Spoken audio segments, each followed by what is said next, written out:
Let's get some business news for you now. Kate Moody is here with us in the studio. Hello there, Kate. Hi, Laura. Happy Year of the Pig to you.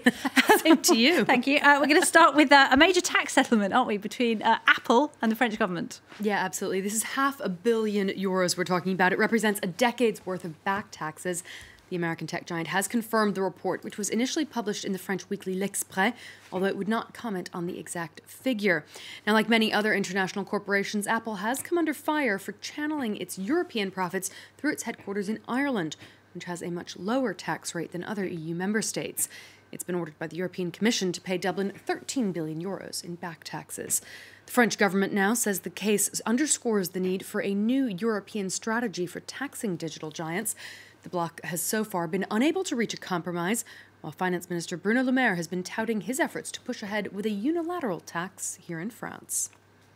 There are significant obstacles to overcome. They are not insurmountable. It is a question of goodwill and compromise. France has shown it is capable of compromising.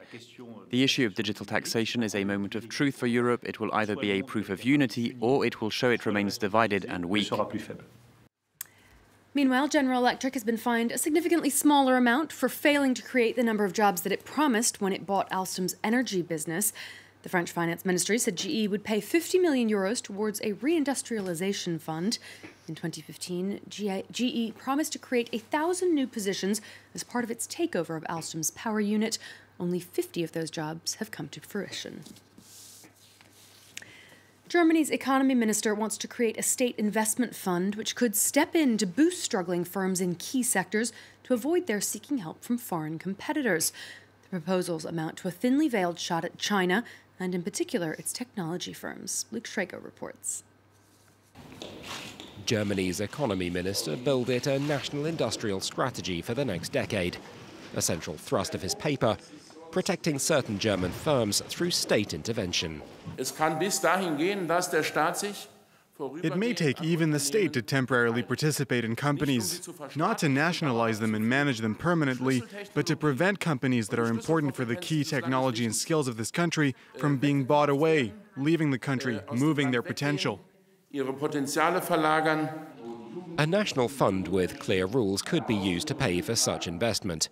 In the economy minister's view, that would keep Germany competitive in the face of increasing challenges, in particular from the United States and China.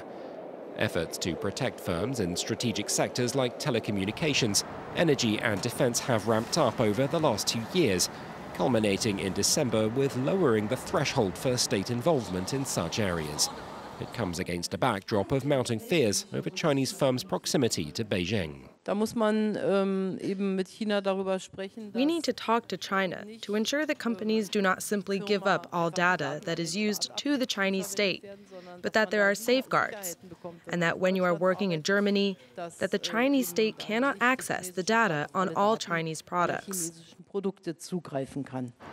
It's hoped the proposal will jumpstart a discussion not just in Germany but in Europe too, which is seeking a measure of unity in the face of a US-Chinese trade spat and global economic uncertainty. Let's check in on the day's trading action. Now, it was a strong finish for the major European indices, which surged to 9-week highs on strong company earnings. A weakening pound sterling helped boost London's FTSE 100 up about 2% at the close. Shares of the oil giant BP jumped 5% after its annual profit soared 65% last year. Wall Street's also rising, although more modestly for now.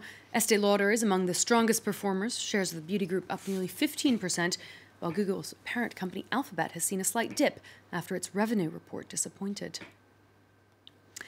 U.S. President Donald Trump held a dinner meeting with Federal Reserve Chairman Jerome Powell on Monday evening, just days after the central bank said it was putting interest rate hikes on hold for the foreseeable future. Trump has broken protocol in recent months by publicly criticizing the Fed's monetary policy and its steady increasing of the federal funds rate. He's even suggested that Powell was not the right person to be holding that job. The Fed, though, said its decision last week was based on economic developments, not the president's comments. A statement from the Fed said the steak dinner had lasted 2.5 hours and that the men touched on a number of economic issues, including the outlook for growth and employment, all areas we're likely to hear more about from the president when he delivers his State of the Union address later on this evening, Laura. It's always steak or hamburgers, isn't it? I've noticed. He seems to have a few favourites. He's not really a vegetarian, is he? I think we have to say. Don't think so. No. All right. Kate, thank you very much indeed. Just a thought.